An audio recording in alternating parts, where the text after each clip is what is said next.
It's not looking good.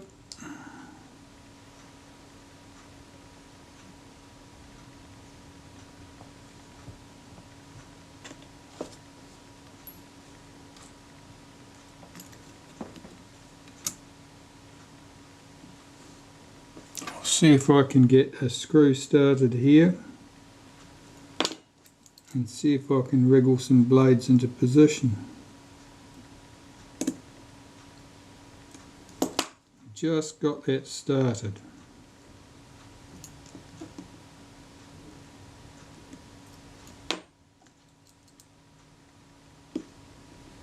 Likewise that one. Now, can I pull those blades back into position? One.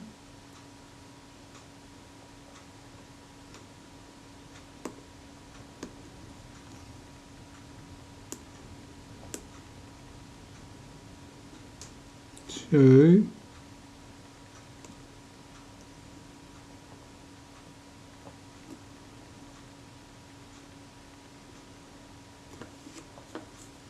Alright, let's just tighten that screw up very slightly.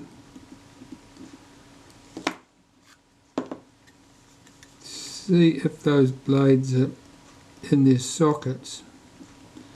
Is there anything not moving? One's not moving.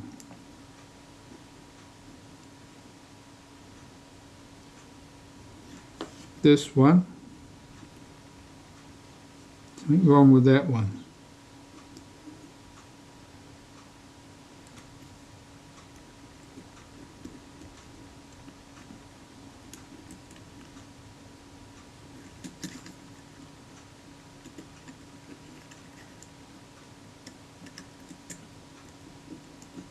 I've got to wriggle one back into position. It's that one.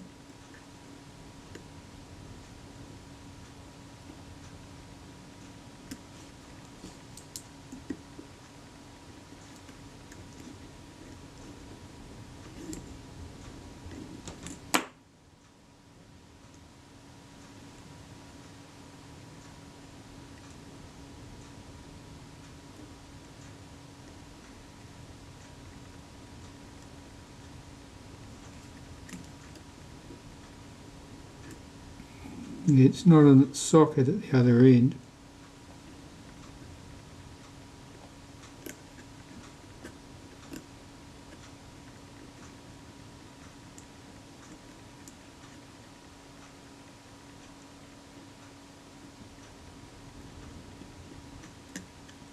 Well, I'm just going to poke and prod at these and see if I can get that blade to pop back into its socket. Because starting again is no fun.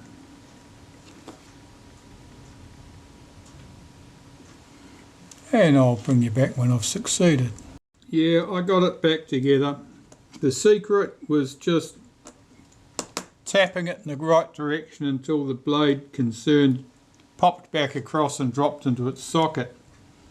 Now, let's see if I can get this together. That's my cable release socket there. So this must go round here. Oh, I'm just not going to screw that in yet. I'm just going to hold that down with my finger and just see if the blades open and shut, and they do. Alright. So I'm on to a winner. But that's what happens if you're not careful enough getting those blades in place, and one of them was simply the wrong way round. Those rivets are taller on one side than the other. The tall rivets go into the case and the short rivets go through the moving plate, and if you mix it up you'll get exactly what I got. The shutter blades won't open all the way because they'll hit one of the rivets.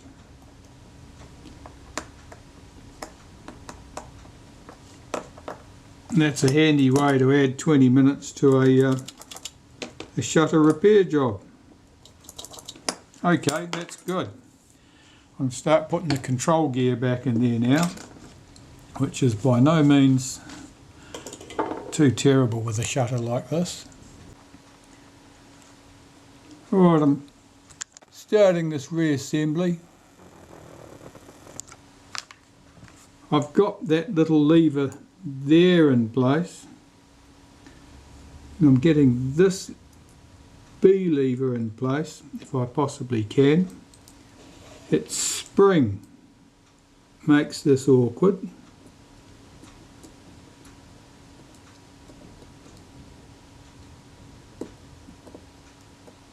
I've got that screw started now, so I can get that spring hooked where it needs to be and get this screw and its bush seated correctly in that lever.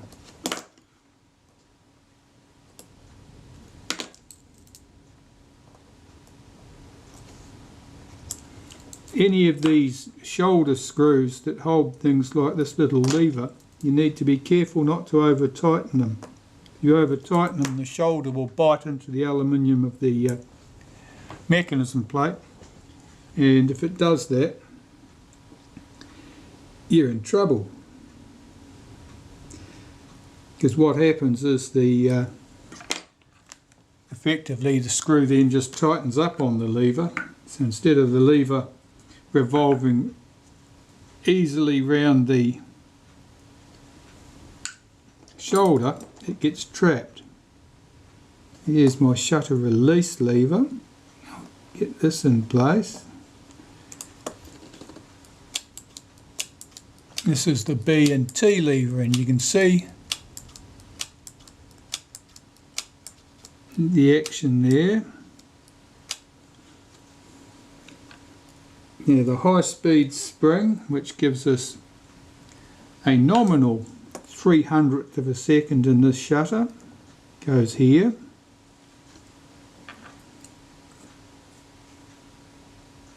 The return spring for the shutter button, or the shutter lever, goes here, and that lever also couples with the cable release.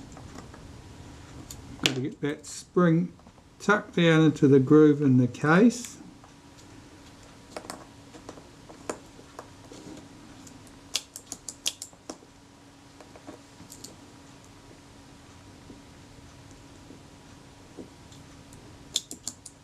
That'll be okay.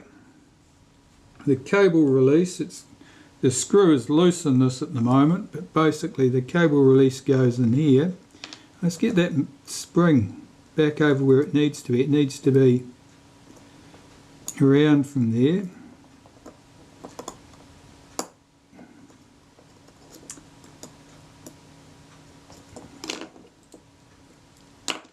Just got to get that spring out, so I might have to lift that lever slightly. Get that spring out from underneath.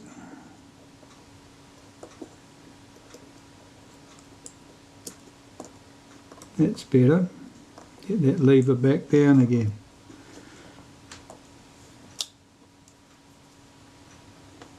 Cable release socket goes in here. I can get it to sit there.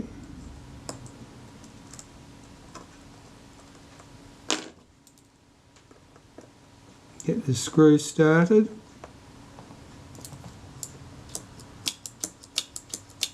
Okay, so I've got that working nicely. This little catch that holds the shutter in the cocked position, that can be tricky to get into place because the post on it has to go into a hole in the mechanism plate. Now that hole falls right on a step, and so the post has a habit of wanting to go in at a funny angle instead of going down vertically. So you need to be careful to make sure that that post goes down vertically into that socket. Otherwise this won't move smoothly, if at all. Okay, so that's looking pretty good. Now this piece is called the main lever, and it's unusually clean. I'm going to clean it properly anyway, and then lubricate it with a little bit of molybdenum paste in a couple of spots. This is the main spring. That's the main spring that operates the shutter.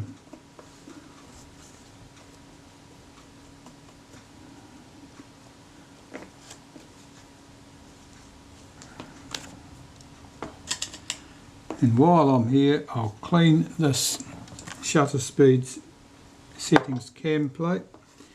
Now the video camera is telling me that the battery is tired.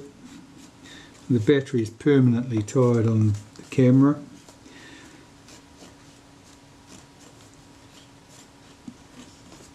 So if it stops recording without warning, you'll know why. Okay, I'll get some molybdenum paste on these and get them in place. Right, start with the main lever. Once round the inside, once round the outside edge, with special reference to places like that catch. This is called the bird ball. I'll make sure I get a little wipe on the tip of that and on that little tail that sticks up. On the shutter speed settings cam plate, once around the inside, because that's where it has to turn around the lens tube, and round that inside edge there, and where our high speed spring gets compressed, that is here. Just make sure that there's a little bit in there. That should do. The shutter itself, couple of spots I want to do here, where this pallet lever lifts off, and on this lever, and on that little catch. That'll probably do me. Get this main lever in position. Challenge is always getting that spring in under there without trapping anything. Hold back the pallet, swing the arm back out of the way, hook the spring over its post. What are we jammed on? We're jammed on something here.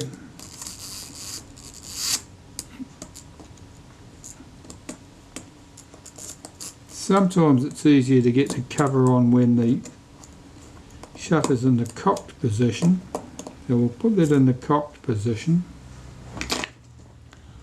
I'll put the shutter speed settings cam plate on here. Make sure that the B lever is not trapped underneath where it currently is.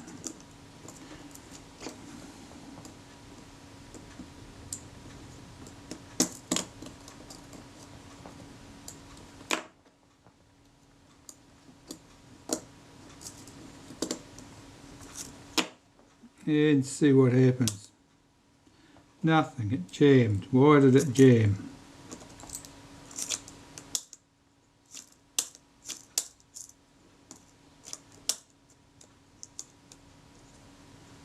Shutter doesn't want to run.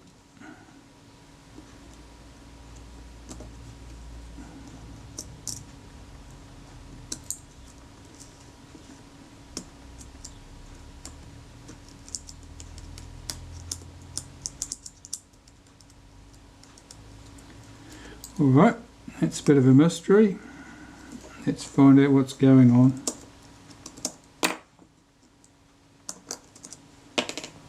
So that's partly cocked, it's not running down. That's not holding it.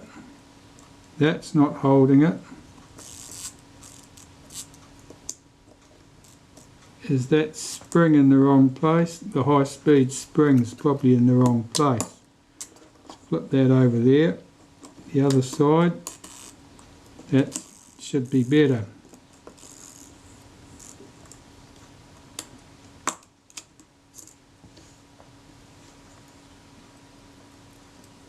That's still in the wrong place. Why is it? Oh no, it isn't. It's in the right place. Alright, let's have another go.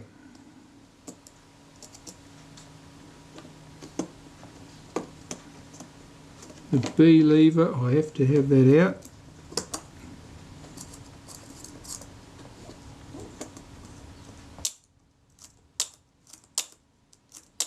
Well, that seems to work. What about a slower speed?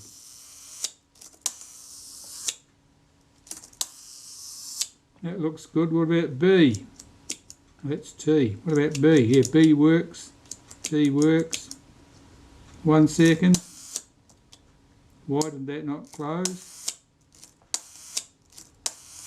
I might have had that in the wrong position, that plate. Okay, it's looking good. Let's have a look at the front cover. Just clean this. Now I suspected that these bayonet tabs here are bent slightly so that this isn't tightening up on that case correctly. But I may be wrong. It may have always been like that. It may even be a manufacturing fault. They don't look particularly bent. That's going to be there, there.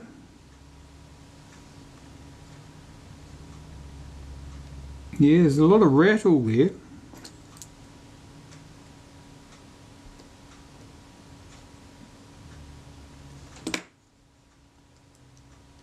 Yeah, look at that. It's just a poor fit. I'm not sure what I can do to improve that. I'll think about that. In the meantime, I just want to close up the shutter.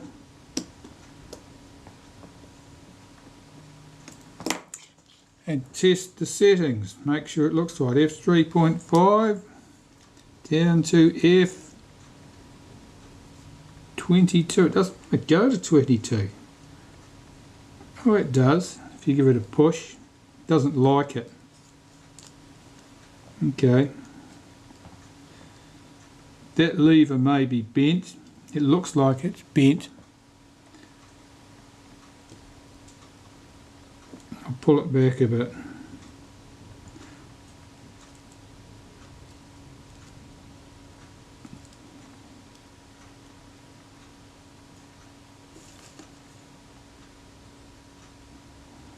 Well, that looks like a big 3.5 to me.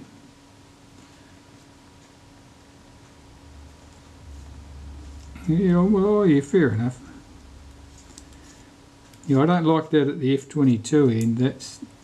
These blades just do not like coming down that much. Okay, what about the shutter speeds? 1 second. Half a second. A fifth. Sounded a bit quick. 10th. That was definitely quick. 25th. Yeah, a bit fast these speeds. Can need some attention. When speeds are unexpectedly quick, generally it means that someone has adjusted the shutter previously while the shutter was not clean and lubricated and in an ideal condition. So somebody's taken a dirty shutter that needed serviced and adjusted the speeds to make it sort of run closer to the correct speeds. Of course, that's the wrong way to go about doing things, but what can you do? People do these things. Okay, well I need to close now. Tighten up that plate at the front. That rattle is not nice. I'll get onto that, but not now because it's knocking off time. Maybe tomorrow, maybe Monday.